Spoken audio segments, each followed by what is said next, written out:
Professor Greg Lehman is an art historian, an award-winning curator and writer, and a well-known public commentator on Indigenous history, identity and place. In 2017, Greg led the development of the First Tasmanians, the Queen Victoria Museum and Art Gallery's first permanent Indigenous gallery. He also co-curated the national picture, The Art of Tasmania's Black War, for the National Gallery of Australia, which won the 2019 Museums and Galleries Australia Award for Travelling Exhibitions. Greg will take questions at the end of his talk, and if you could please join me in welcoming Greg today. Thank you very much. It's always a great pleasure to speak in this lovely little alcove, this little corner of antiquity.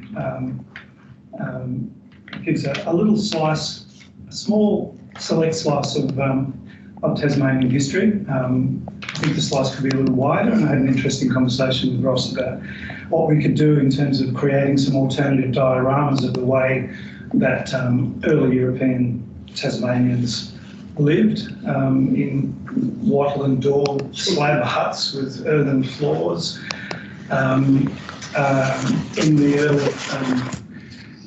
That early moment of colonial history in Van Diemen's Land, where there was some peace and amity between Aboriginal people and the Bandemonians, as James Boyce refers to them. I think there's a story to be told there that certainly I'd like to think not too far out of the scope of the All Port. Before I start, I'd like to just say a little bit about myself. Some of you will know me and have heard me speak before.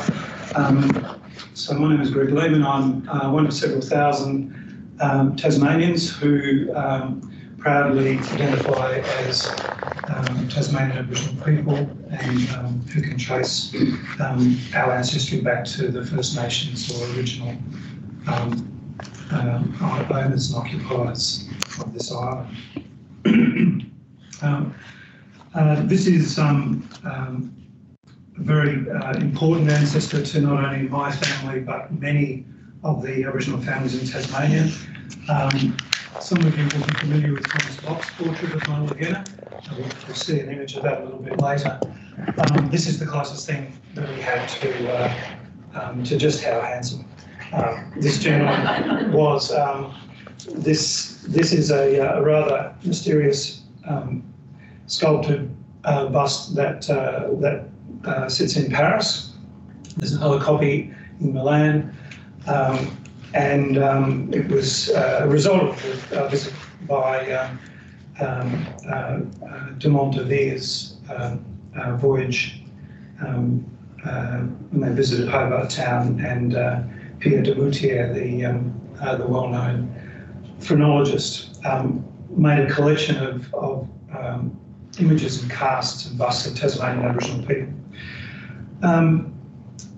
I have a view that this is probably a result of an original cast that was made by Benjamin Law, but never executed into a commercial product, as he did with his more famous busts of Borody and Truganini.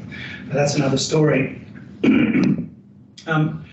This is a photograph by Charles Woolley of my tribal auntie. This woman, Wapiti, or her other name is Wutania Kudamina, which means thunder and lightning, was the sister of, she's a daughter of Mulligena and the sister of Warratimultigena, who I'm descended from. Those women are probably most famous for their fate as chattels and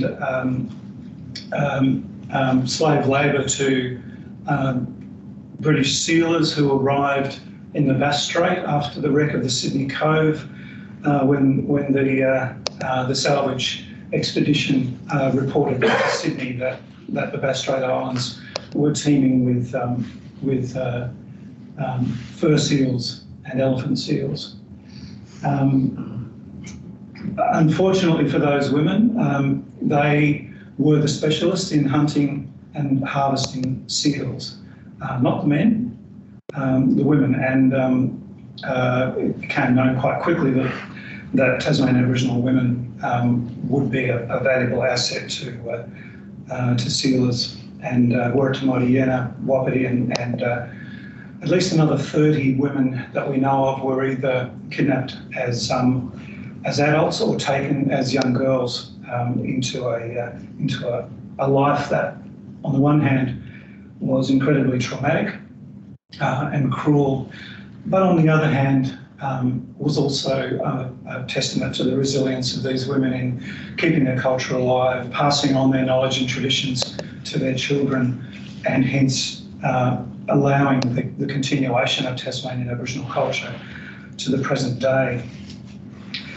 This is a lovely sensitive watercolour portrait by John Skinner Prout of one of these women with the show at Wailena when Prout, along with Simpkinson de Westwell, visited Flinders Island in 1845. This is the granddaughter of Warratamoriena. She was the eldest daughter of a woman you might have heard of. She's commonly referred to as Dolly Dalrymple. Her name is Dalrymple Briggs, and her married name was Dalrymple Johnson. Jane was her eldest daughter, and this is a photo of them on their farm at Dunorland late in the 1800s. This is Jane's granddaughter and my great-grandmother, and Nana Kennedy is pictured here on board the MV Taruna, and Tasmanian maritime historians will know that that was one of the Devonport to Melbourne ferries that preceded the Princess of Tasmania. And I would dearly love to know where Nana Kennedy's kangaroo skin coat is today. She seems to be wearing it very proudly on her way over to what we used on the northwest coast refer to as the other side. I had a number of uncles who went over to the other side and lived in Melbourne, the Kennedys. Some of you might be familiar with the Kennedy family. This is Nana Kennedy's grandson, my father, Patrick Lehman.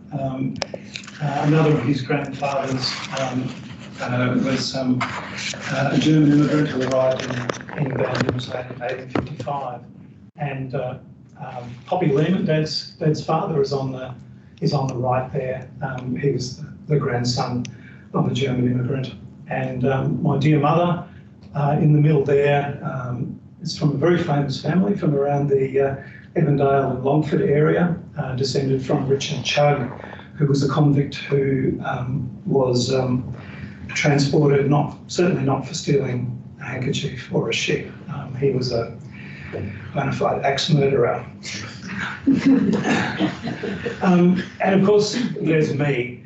And I was doing battle with invading aliens, even at this tender age, with my Buck Rogers ray gun that I was very, very proud of at the time. Who knew that I'd end up standing here today? I certainly never imagined it. I'd like to talk about the idea of savagery. For most Australians, mention of Aboriginal people and savages in the same sentence will conjure up the sort of colonial imagery that was popularised through the illustrated magazines across Australia in the late 19th century. These images told a story of the taming of a frontier. They told a story, particularly the closer we got to federation, of the founding of a nation. And in the common British colonial imagination, that meant that the savages of Van Diemen's Land, of New South Wales, and later Queensland and Territory in Western Australia would simply have to yield and we'll talk a little bit more about the diversity and complexity of the ideas that people held in their minds about why this was an inevitable necessity. But I think most of you with an interest in history will be aware that that the British had a very robust idea of dominion and of their own superiority. So the idea that that a native people barely in possession of their land, with an absence of apparent absence of agriculture, would have to give way to the superior industry and civilization of the British, I think is captured very, very powerfully in this image.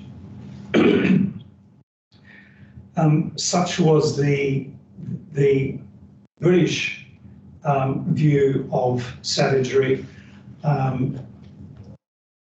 that there was little mercy required or accorded to Aboriginal people, and fortunately through the work of historians like Lyndall Ryan, whose massacre map you'll find online, Australia is now starting to wade into the difficult waters of truth-telling, and we're starting to unfold that detailed evidence-based history of the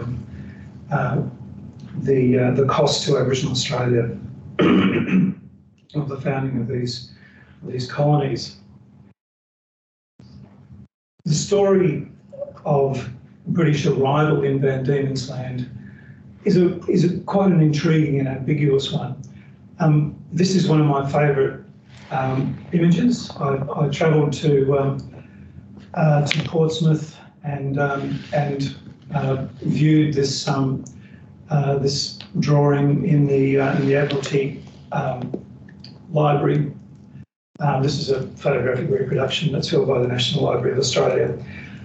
This was produced by the artist who was travelling with James Cook on his third voyage, John Webber, and it's accompanied by some fairly detailed records of this particular meeting in Cook's journal and in the journals of others of who were on that voyage, and it describes a meeting of an envoy of the British Empire with a local nation.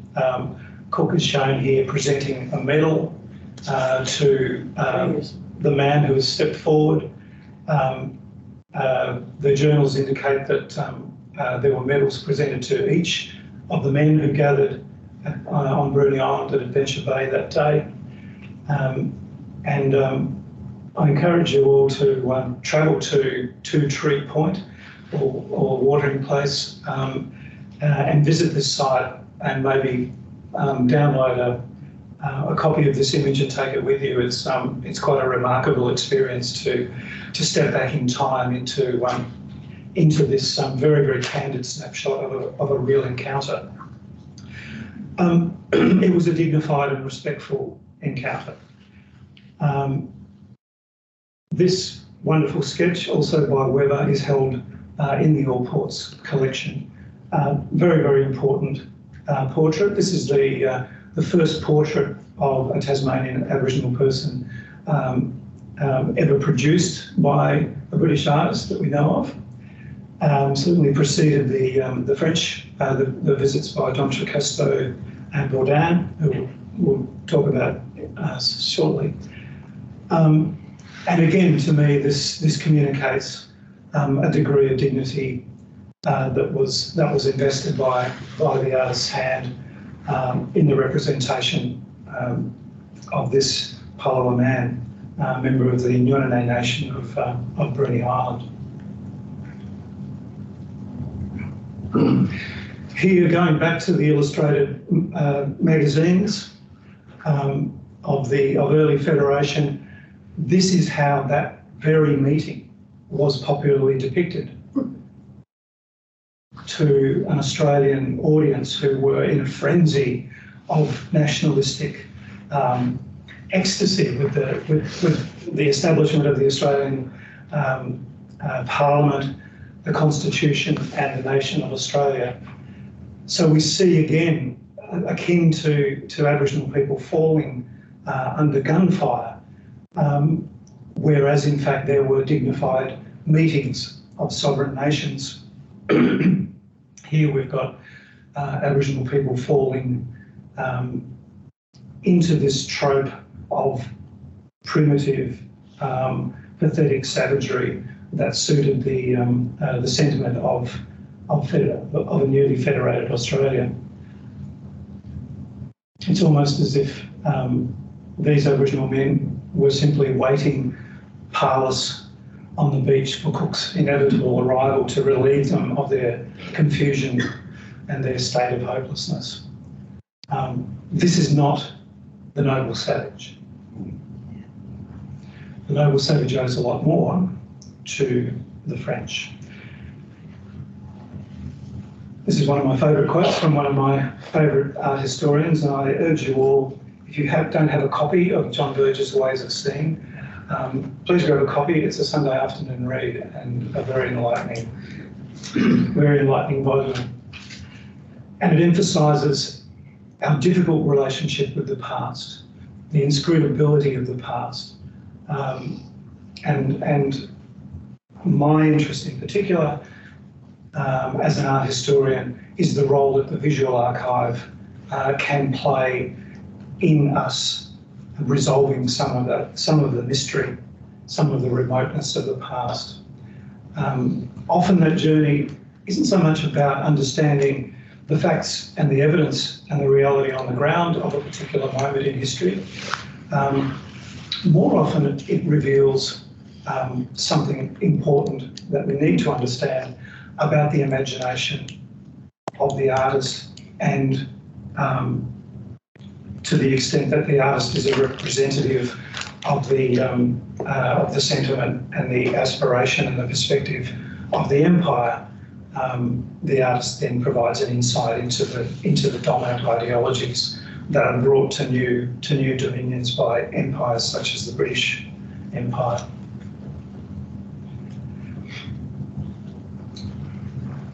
My research in recent years has focused on visual history as a way of enabling us to engage with the difficult past.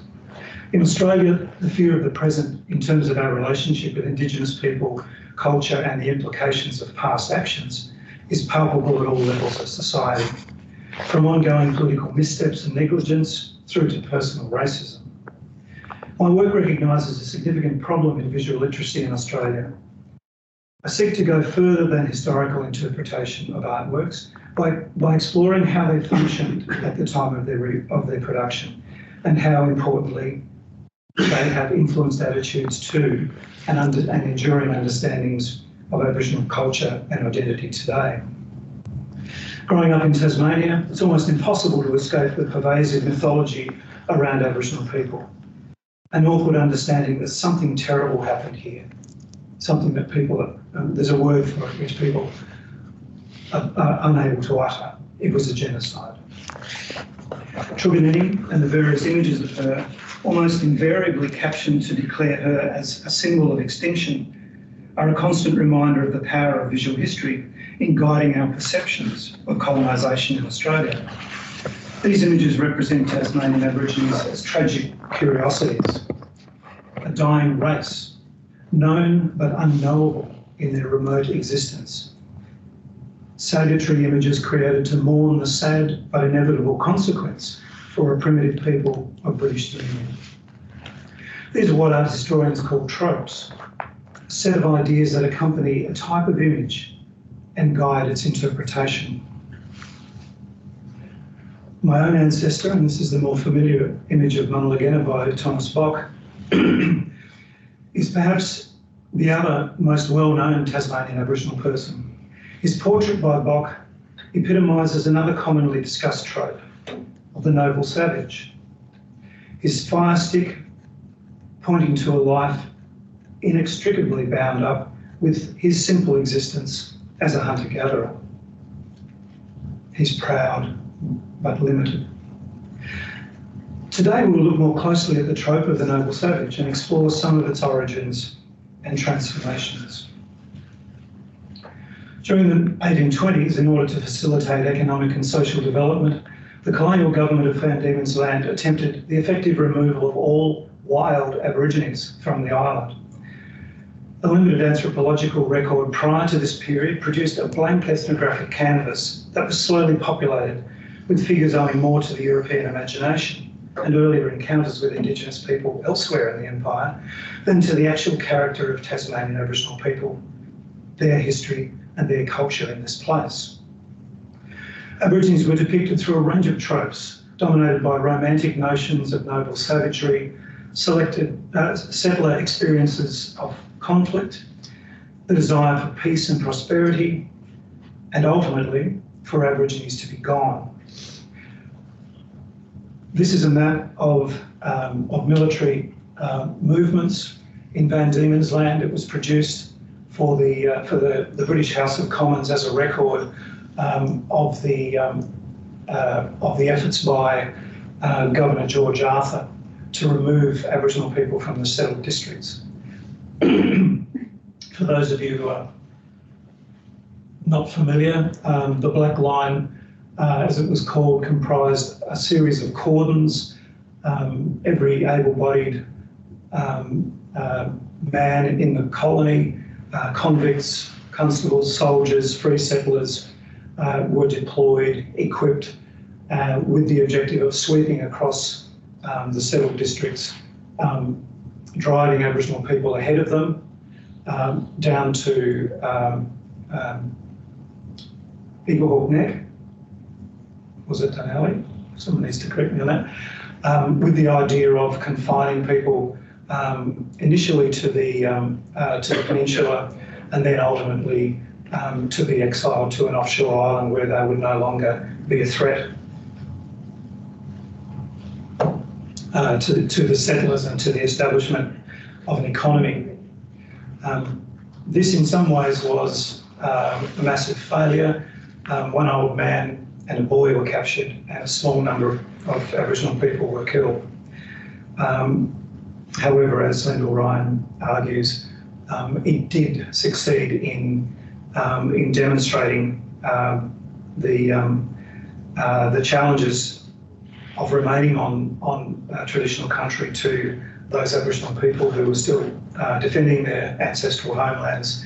And after the Black Line, those Aboriginal people tended to withdraw into more remote parts of the island.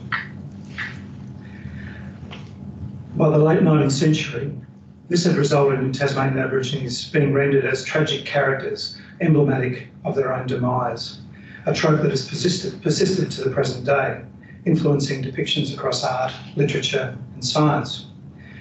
Visual representations of Tasmanian Aborigines from the 19th century are common in historical literature. However, changing modes of visual literacy and a lack of critical art historical interest in these representations have led to a limited ability for most people to understand the context and the complexity of this important aspect of Tasmania's history. In the preface to the second edition of Bernard Smith's European Vision in the South Pacific, the author reflected on the period between 1945 and 1959, when he was developing his groundbreaking work. Smith described what he called an extreme cultural relativism that was most commonly expressed with the view that 18th century Europeans saw Indigenous people of the Pacific as noble savages. Regrettably, obsession with the noble savage and simple one-dimensional focus on the trope still persists as a common first and last reference point for many commentators with an interest in Australian colonial history. Now, this is a significant problem in colonial histories that rely on the work of colonial artists for illustration, as it has the potential to severely compromise the interpretation of images used to support the presentation of historical evidence. Observation by many Australian historians of the noble savage in examples of art usually follows a naive reading of stylistic clues to identify influences of classicism, a set of broad assumptions about a period, and some awareness of the association of French philosopher Jean-Jacques Rousseau with the term. The very first image of a Tasmanian Aborigine we can see here, this is a larger version that's held in the British Library, British Museum. Corresponds closely with the ideas at the time about the people of the South Pacific. While his physique is drawn with classical athleticism, the scarification of his naked body clearly mark him out as a primitive in the eyes of the British. This sort of visual reference to the trope of the noble savage is commonly seen as a sympathetic, if paternalistic, observation by romantic exploration artists. This sat comfortably with the general acceptance of the inevitability of the consequences of colonisation for Indigenous people that were held in the 18th and 19th century, a sentiment that generally continues today. The idea of savagery permeates the literature on Indigenous peoples, from the beginnings of imperial European colonial expansion through to 20th century art and colonial histories. As I mentioned, it is common in histories of colonial Tasmania to ascribe ideas of noble savagery to the influence of Jean-Jacques Rousseau, and in particular, his discourse on the origin and the foundations of inequity amongst men. In this 1775 essay, Rousseau states that nothing is more gentle than man in his primitive state, as he is placed by nature at an equal distance from the stupidity of brutes and the fatal ingenuity of civilised man. References to this idea of the noble savage are frequent and too often simplistic. As a result, use of the term by important scholars of Tasmanian Aboriginal history is generalised and fails to engage with the depth and the complexity of the notion, something which Bernard Smith, writing 60 years before, was already well aware. It's useful to briefly examine some aspects of the evolution of the idea of the savage in the Western mind, to identify some key themes and to trace these to several important sources. By more critically examining such facets of the idea of the savage, it can be seen how this trope has influenced European representation of Tasmanian Aboriginal people. The earliest known image that I can find of the noble savage in Europe resulted from the voyage of Columbus at the end of the 15th century. Columbus's discoveries were of immense interest to Pope Alexander IV, who at the time had commissioned Pinturicchio to decorate the walls of his apartments with frescoes. In one of these frescoes, depicting Christ's resurrection, Alexander kneels in prayer before the open tomb of Christ. Immediately behind Christ's head can be seen a group of naked Taínos Indians dancing on the hillside of an exotic landscape. This was an expression of how the Pope would follow the command of Christ to go into the world and proclaim the gospel to every innocent child of God. However, the idea of a new territory occupied by timid and peaceful children of God was short-lived. When one of his ships was wrecked, Columbus was forced to leave the crew behind, inadvertently founding the first European settlement in the Caribbean. When he returned on his second voyage, he found that all of the crew members had been killed and had witnessed evidence of cannibalism. The idea of natural man, innocent of corruption, was shattered. In Columbus's published letter, De Insulis Inde Inventis of 1493, a woodcut was included showing Caribbean warriors engaged in licentious acts and cannibalism. The Spanish already had authority from the Pope for conquest, and the response was swift and violent. Ethnocide commenced immediately, and a few decades later, just a tenth of the Indigenous population of the region remained. Ever since Europeans ventured beyond the Pillars of Hercules to the west, or the Gates of Alexander to the east, rich literary and visual traditions have grown up to describe what lay beyond. The earliest and most enduring examples of this in the Western canon are undoubtedly the epic Greek poems attributed to Homer. Beyond the frontier were reputed to live primitive and barbarous tribes, but also regions of immense wealth. It was through imagining such peoples and places and experiencing the first tentative encounters with human cultures outside of the medieval Christian imagination that Europe began to form ideas of its own distinctiveness. The idea of Europe might be said to have emerged to describe a place surrounded by savages. One of the earliest references to noble savagery in Tasmanian popular history was made in 1852 by James West, who introduced his History of Tasmania with reference to the writings of the naturalist La Billardière. La Billardière, according to West, left Europe when the dreams of Rousseau were the toys of the speculative. In his work, the Tasmanian blacks appear in the most charming simplicity, harmless and content, an extraordinary remnant of primitive innocence. This popular perspective has strongly influenced 20th century representation of French and British artistic traditions and depictions of Tasmanian Aborigines, but obscuring a more complex and richer context. So let's explore just some of this. Importantly, the term noble savage did not originate with Rousseau, but was popularised in the English language by the poet and playwright John Dryden. In his play Conquest of Granada,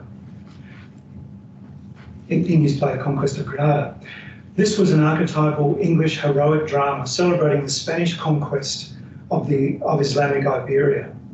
Conquest was not concerned with primitive innocence, but heroic figures and actions. The hero, Almanz, fights for the Moors and asserts his heroism through association with the freedom and wilds of nature and opposition to the raw state. No man has more contempt than I of breath, but whence hast thou the right to give me death? Obeyed as sovereign by thy subjects be, but know that I alone am king of me. I am as free as nature first made man, ere the base laws of servitude began, when wild in woods the noble savage ran. Dryden bases his heroes in the first part of Homer's Achilles. Let me read that again. Dryden bases his heroes in the first part on Homer's Achilles, who, according to Dryden, in strength and courage surpassed all the rest of the Grecian army. With emphasis on the tempestuous and insular nature of Achilles' character, this is the progenitor of the noble savage in English literature, heroic and outside of civil rule. This aspect of the noble savage came to sit alongside of what Rousseau describes in his second discourse as an intermediate stage of human progress. This is adopted by Rousseau from the language associated with the Greek legend of the Golden Age. The Greek poet Hesiod, from 700 BC, is credited with the invention of the Golden Age of humankind. In his Works and Days, he retells the famous Greek legend of the Golden Age at the beginning of time, when humans lived a far more simple and virtuous existence, blessed by the gods, sustained by bounteous gifts of untamed wild nature, without the benefits and burdens of civilised life. Written around the time of Homer's epics, Works and Days documented the activities of warrior heroes invading distant savage lands. Hesiod's ode was the first great poetical indictment against human misery and despair, and had a profound effect on Rousseau. This period saw the Greeks, according to Perry Anderson, developing into what he called the Western world's first inherently colonial form of civilization. Hesiod's writing presented the perspective of those existing outside of the aristocracy, farm labourers, the poor, the dispossessed, whose experience of Greek success was to endure war, feuds and eviction. These were the Arcadians, so celebrated in Renaissance art, symbolising a pure, idyllic rural life. Ideas of Arcadian life were epitomised in 17th century French art by Nicolas Poussin. His painting, Et in Arcadia Ego, shows a group of shepherds gathered around a tomb. It's a pastoral scene from the Golden Age, in which even those living a simple utopian life must contend with the presence of death. In this memento mori, the artist draws the beholder into his allegorical scene, enabling close identification with the shepherd's life and reminding the viewer that even those enjoying an Arcadian existence must endure the curse of mortality. Poussin's work was immensely influential in France and had a major impact on Rousseau, who was deeply moved by the artist's depiction of suffering in nature. Rousseau drew his impressions from accounts of primitive tribal people that were being disseminated throughout Europe in the 18th century following the return of explorers. For Rousseau, a hard, primitive way of life represented the lowest stage of human development. He used mostly inaccurate and stereotypical references to American Indians as primitive hunter-gatherers, with access to no higher technology than stone tools to illustrate this. For Rousseau, these were not represented as an ideal, but as an example of savagery that could reveal true human nature, which he believed to be perfectible. According to Fernandez Armesto, the attraction of the noble savage to the French was also bound up in their military interests. He writes, "The idea of the noble savage really became rooted in Western tradition when it transferred to the Huron, who lived southwest of the Micmac on the banks of the Great Lakes. Unlike other Iroquois-speaking people, the Huron welcomed the French because they needed allies in their perpetual wars against their neighbours. The Huron also tolerated Christianity. Franciscans and Jesuits alike praised them as embodiments of natural wisdom, crediting them with skills in artisanship, building, canoe craft and farming, and with moral superiority, kindness to strangers and to each other, and a bias towards peace with outsiders and equity and equality among themselves." It's interesting how the attitude to the savages dramatically changed when the French found an ally. Armesto suggests that with the virtual disappearance of the Huron in New France due to the decimation in wars that the French facilitated and the impact of introduced diseases, an idealised Huron was all that soon remained for French philosophers to promote.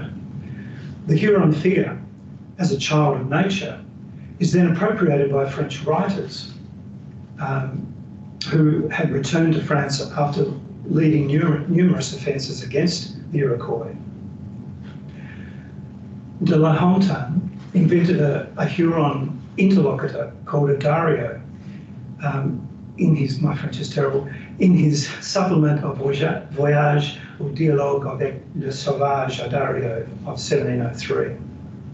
Using this character's native sense of justice and freedom to lambast Christianity and French law.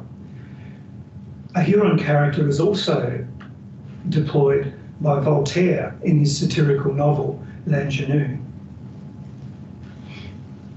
These fictionalised critiques of French society developed at the same time as French literary circles became increasingly interested in travel writing.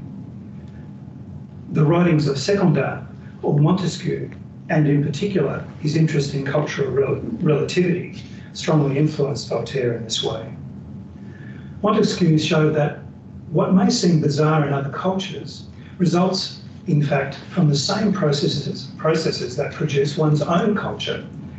Cultural differences can be retraced along a logical chain to the diversity of fundamental factors such as geography, climate, history, and demography. For Voltaire, the Huron were little more than a blank whose principal function in the text was to represent the unproblematic natural man. In this way, Voltaire sought to penetrate cultural particularity to reach the rational norm that defines the way things should be. Voltaire wrote of the Huron as a child of nature who, quote, having learned nothing of sciences in his infancy, he had not imbibed any prejudices. His mind, not having been warped by error, had retained all of its primitive rectitude.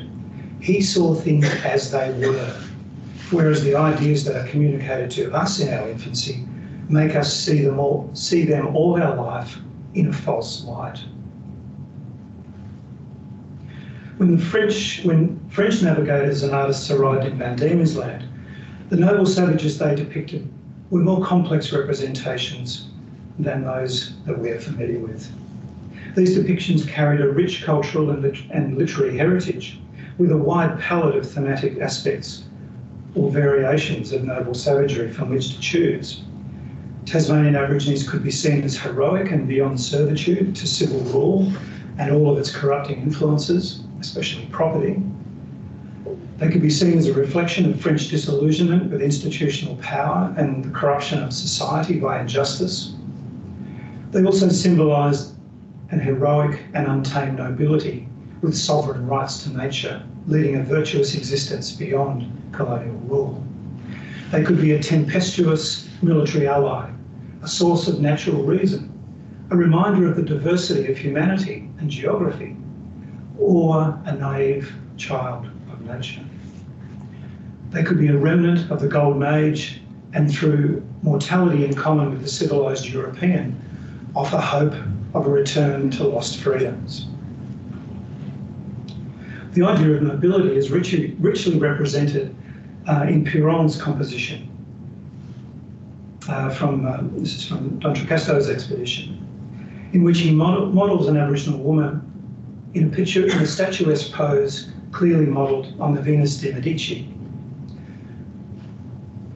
This statue depicted the Greek goddess of love, Aphrodite, and remains one of Western art's most famous sculptures, often referred to as a navigation point by which the progress of classical art and history are traced. It's an icon of high culture, but captured at its very beginnings in ancient Greece. For the French, seeing Tasmanian Aborigines was an opportunity to look back in time. This sentiment can also be seen in the work of Nicolas Martin Petit, who travelled with Bourdain. His watercolour of Barrooro expresses the exotic and primitive culture of this man from Bruny Island, who may well have been present at that meeting with Cook. But he presents him as a reflection of the peaceful relations that the Bourdain expedition had initially experienced during the early part of their visit. Similarly, the portrait of the Aboriginal woman Aramaida represents a picture of humanity at one with nature. Her demure pose with flexed knee and elbow again referred directly to the Venus Medici. Piron mentions her by name and refers to his request to Petit that she be drawn, adding a notation to the drawing that's held in the Musée de l'Art. Monsieur Petit, at my request, drew a likeness of her, and which is a very correct resemblance. In the features may be easily discovered that expression of courage and superiority which so eminently distinguished her from her companions. The last time I met with her, she had a young child on her back. Piron is metaphorically depicting a meeting with Aphrodite in Van Diemen's Land. However, alongside all of this, the spectre of the dangerous savage seemed never too far away, and fueled by the European history of both encounter and imagination, was always in the background. This is perhaps best illustrated by a starkly contrasting set of images by Petit, showing an unnamed man in grotesque profile, creating an air that is anything but peaceful. Alongside this watercolour is a sketch of another man, or perhaps the same man, whose face seems set in a mask of anger. It's almost impossible to know exactly the context of these particular drawings and why they are so distinctly different to the other representations by Petit. However, a close reading of the journals of the Bourdain expedition can reveal some insights. The French attitude on arrival was complimentary, but soon degenerated from its early enthusiasm as relations with Aboriginal people were tested. There are a number of likely reasons for this. Instances of conflict involving Bourdain's crew occurred on Bruny and Maria Islands. The quality of relations may have been influenced by the poor morale of the crew members, who were continuing to suffer from the effects of dysentery and malaria during their visit to Van Diemen's Land. It's also clear from the journals that while Rear Admiral D'Entrecasteaux provided a sound leadership and was well respected by his crew, the younger Bourdin's leadership was described as authoritarian and resulted in frequent conflict on board, and at one stage, the desertion of 40 officers and crew.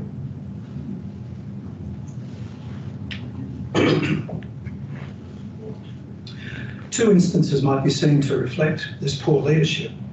The first was reported by Perron and involved a crew member engaging an Aboriginal man in a wrestling match. The journal reads, Monsieur Mirangard, one of our cadets, wishing to ascertain from his own experience the degree of strength so generally ascribed to savage nations, had proposed to one among them, who appeared to be the most robust, to wrestle with him. The Diemenese, having accepted the challenge, was several times thrown by the young Frenchman and compelled to acknowledge his inferiority. A humiliating experience. Relations for several hours following the event appeared to remain good until the French were about to leave. It was impossible, wrote Perron, to have the smallest suspicion of any change in the sentiments of the savages, when in a moment a long spear thrown from behind the neighbouring rocks struck Monsieur Mollingard on the shoulder. The boat's crew, provoked at the perfidious and cowardly brutality, would have pursued the natives and punished them as they deserved, but they had already escaped. Over the next 3 days, they were attacked again with a shower of stones, and an incident involving the artist, Petit, caused further conflict. Wrote Perron, Monsieur Petit, having drawn a representation of several of the savages, the party prepared to return to the ship when one of the natives sprung on the artist and attempted to take from him the drawings he had just made. Monsieur Petit resisted, and the furious savage seized a log of wood with which he would have knocked down our unarmed companion if the rest of us had not run to his assistance. Despite efforts by the French to placate this offence by offering a profusion of gifts, as soon as the French made ready to leave, they were again attacked. Over the following days, the journal indicates that Aboriginal people used fire on a number of occasions to try and drive the French away. The souring of relations had an immediate effect on the accounts of a people who had previously been complimented for their boundless trust and quiet. The Diemenese were now described in terms of, quote, the changeableness of character of these ferocious people who were distrustful and perfidious. The botanist de la Tour, who witnessed the wrestling incident, summarised the shift in perspective. I confess I am surprised that after so many incidents of treachery and cruelty reported by the accounts of all the voyages of discovery, reasonable people still say that natural man is not wicked, that one can trust them, and that they are only aggressive when provoked to take revenge. Unfortunately, many travellers have fallen victim to these false arguments, and personally, I think that one cannot be too much on guard against men whose character has not been softened by civilisation. The botanist comments had to absolve any responsibility on the part of the French for the aggressive responses that they received. Instead, the Aborigines were characterised as unpredictable, changeable, and inherently ferocious. However, a close reading of the journals reveal a litany of actions on the part of Bourdin's crew that could easily explain the antagonism. The humiliation of loss in the spontaneous wrestling match, Petit's unwillingness to surrender a portrait sketch, and several instances where crew members fraternised with women while their husbands were absent are all likely to have contributed to the ill will that accumulated. These are also events that perhaps are unlikely to have occurred under the more mature leadership of D'Entrecasteaux. It is not known whether Petit's sketches were responsible for the fracas on Bruny Island. However, the couleur drawing in the Le Sueur collection at Le Havre is notable in two aspects. The first is a menacing scowl demonstrated on the profile face of the unnamed subject. Of the numerous drawings, mostly showing smiling and happy men and women, this man is presented as a picture of discontent. The other feature on the sheet is the lighter image in black pencil. Is it of another man? In a skillfully drawn pose, His head is turned slightly away from the viewer with the taunt energy of aggression. His mouth is held in a grimace of anger, and his predatory eye is focused with all the threatening violence of the ferocious savage. Is this Petit's artefact of the moment of fracture between the expedition and their good Diemenese? If Couleur 114 does not demonstrate the rupture that occurred between the French and the Aboriginal people of Bruny Island, then Perron's journal certainly makes his change of heart abundantly clear. His descriptions of women went from celebrating their cheerful dispositions to disparaging them for their, quote, disgusting bodies, lean and shriveled with hanging breasts and miserable personalities. In conclusion, I suggest that we all pause for a moment when we next look upon these French images of Aboriginal Tasmania. They are much more than a simple visual record of an encounter between an artist and a little-known people. Rather, they are a record of centuries of encounter and imagination. While these images offer us a rare and invaluable glimpse of Tasmanian Aboriginal people before the terrible impact of British invasion of their lands, they also, inevitably, present us with images shown through the lens of a long history of European culture and ideas.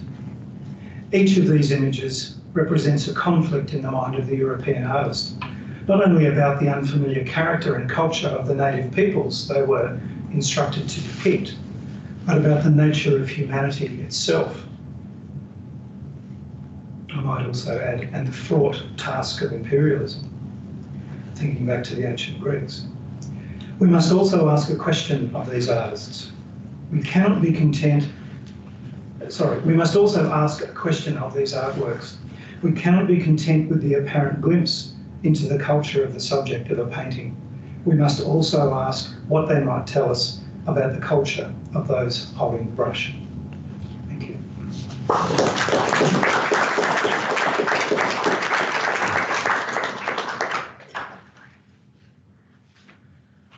So I'm very, very pleased to take any questions or observations.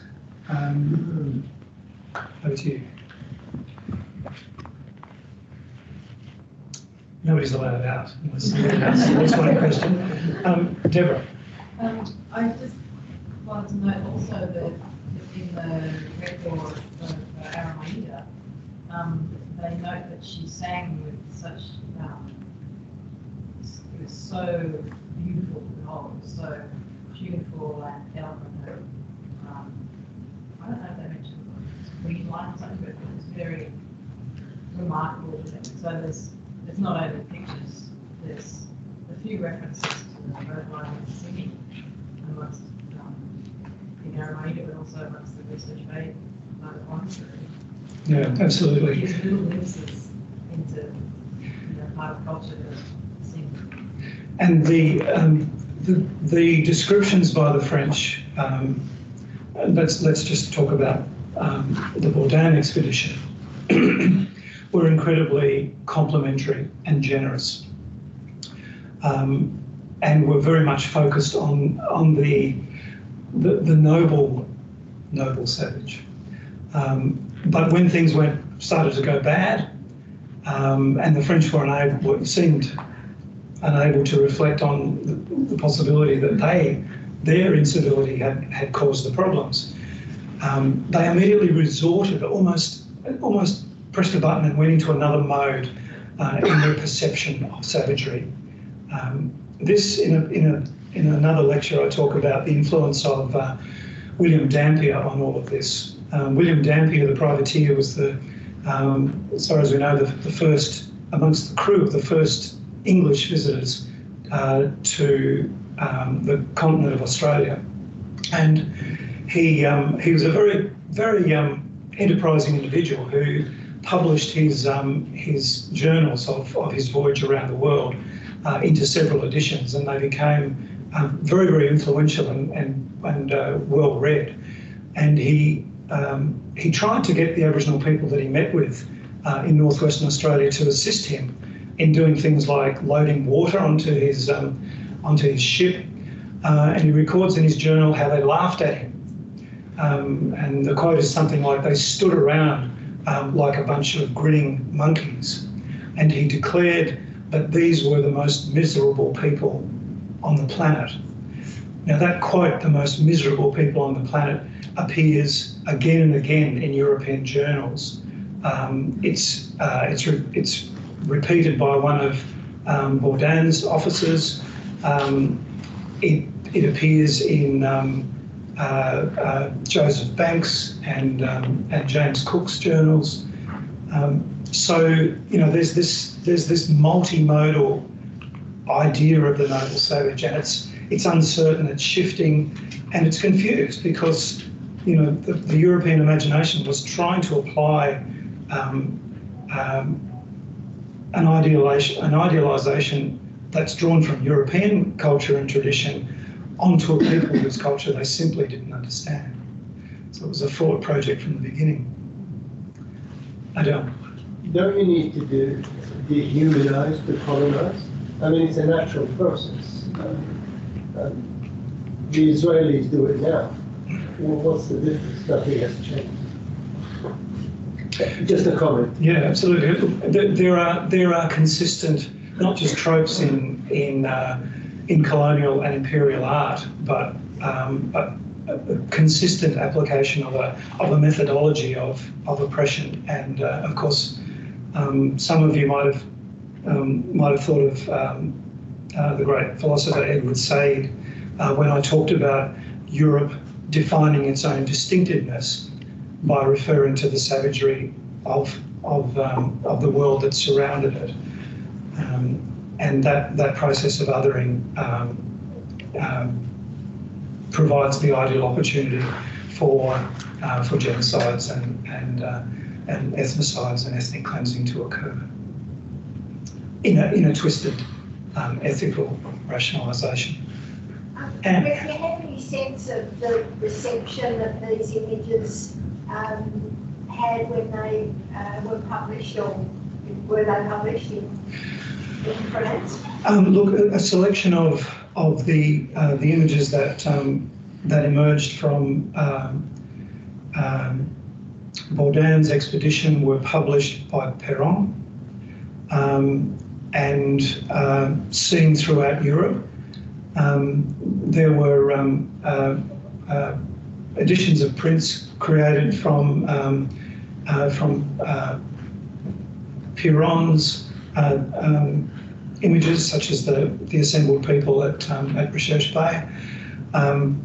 There's a project that I don't know the answer to that. I think there's a great PhD project there for somebody to survey the responses across Europe. Excitement, or was it academic? I suspect there would have been many layers, and I suspect that they were probably interchangeable depending on the context of the discourse. When it suited the early practitioners of that nascent science of anthropology, when it suited them to be generous and to indulge in the idea of the sovereign savage who represented everything that Europeans had lost before their corruption by church and state and property, they could be quite loquacious. But then when it suited them in terms of emphasising the civility and the inherent superiority, for example, of the British, and we read that throughout Tasmania's colonial history, the judgment can be quite severe. I suspect we'd see an even more complex range of responses throughout Europe. I'd love someone to do that PhD. Come and see me. James. Greg, thanks very much for that. It was fascinating. You spoke just a moment ago about these two views, the degraded savage and the noble savage. That's in short. I'd put it to you that those two views persist to this day. I mean, on the right, we have people who think Aborigines aren't worth anything. On the left, we have this idea that the Aboriginal people lived in perfect harmony with nature and so on, which really is a modern version of the noble savage. You're absolutely right. The reason that I am so committed to my art historical research is I believe that enabling people to more critically read the visual archive helps to expose those realities. This isn't just the business of 16th century philosophy or history or ideology. These are the foundations of the ideas that underpin our notions, our limited and contradictory and ambiguous notions of justice in Australia today, as they're applied to Indigenous people. And as Adele mentioned, there's no more violent example of this than what we can see is happening on the West Bank of Palestine at the moment. So these things continue to be at play, and we need to understand them in order to at least maybe disassemble them, and certainly we have to understand them to try and prevent these things from happening in the future. There's a question down here. Yeah, I was just wondering, most of us, if we're brought up in Tasmania and educated here, have been presented with the Bok images of the Tasmanian Aboriginal and Summer Glover's paintings, romantic sort of things.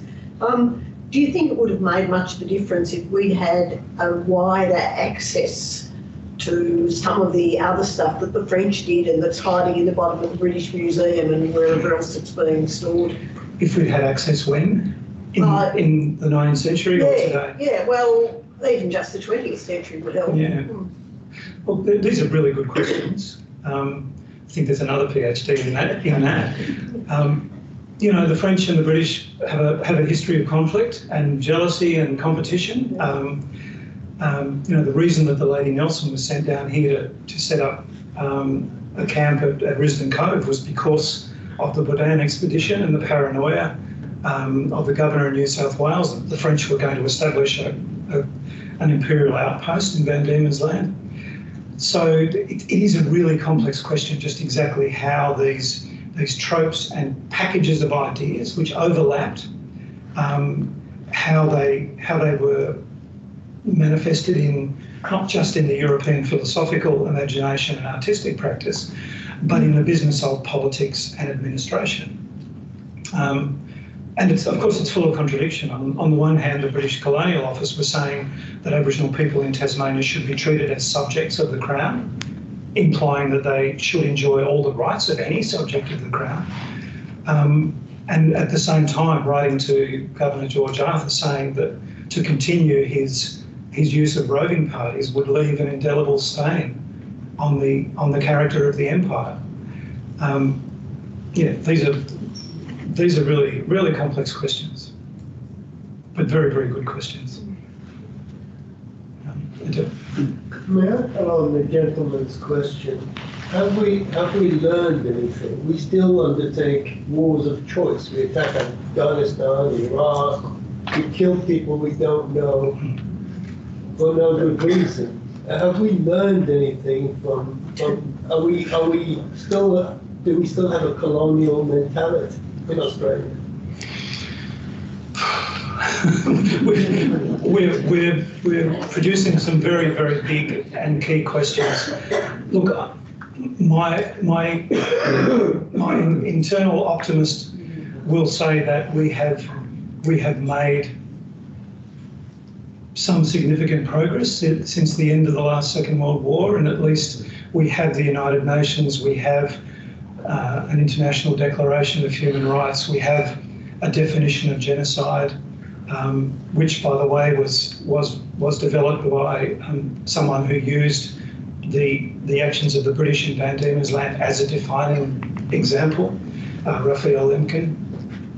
But then, on the other hand, the United Nations is very selective in their recognition of conflict and their judgment around the need for action and deployment. And of course, we have confounding situations where a member of the UN Security Council can be a perpetrator of terrorism and at the same time maintain its position on the Security Council and block various actions that the United Nations might take. Look, I've just focused on the UN, and of course the answer to your question is much broader than that. Henry Reynolds, I think his book Forgotten War is something that everybody should read. People should read lots of his work, but he points, in terms of the Australian sense of identity and nationhood, he points to the reality that we lionise, we define ourselves by virtue of wars that we've fought overseas for traditional or contemporary imperial masters, ranging from the British in the Boer War right through to the Americans in Korea and Vietnam and Afghanistan, and our involvement in Syria was appalling. So, have we learned? I'd like to think that growing numbers of our population have learned. I don't think young men and women of Australia would be signing up to the Australian Imperial Forces to go and die for the King, as they did in ahead of the First World War. If something happened today, but I don't know. Good question. Yes. I think there's a third voice becoming much more important in Australia, and not just in Australia, I think internationally, and for a period of time now, and that is the understanding that their own history of oppressed peoples have got, and particularly those who are most oppressed through through colonialism, especially when marked by race or religious difference. And I think that I think that white Tasmanians like me have been challenged. We have challenged ourselves to some degree, but the key challenge is going to be, and I think is here already, of those people who have suffered through colonialism, making the claim to tell their histories, to write the histories, to make the pictures from their background, their understanding, their history, their knowledge, etc. Not just from before, but as you mentioned Palestine, the ongoing history. We're getting the rewriting and the challenge to us, and I think it's a very fruitful period now, but that voice is getting bigger and is going to change all of us. Yeah, look, I thoroughly agree with you. There is a democratisation of historical voices occurring, since the mid-20th century, in particular, with the rise of popular media, and now, of course, we have the internet. We in Australia are beginning the process of truth-telling, which is about, rather than relying on the formal records and journals of colonial officials, as we did in the 19th century, or seeking to defend and justify those journals, as we did in the early 20th century. And of course, John Howard was probably took the last great stand for that view of history. We're now moving into a period where not only is there a democratic and with a voice with a commitment to evidence and truth, to the extent that you can distill truth from the archive, but most importantly, there is an increasing voice of First Nations people, I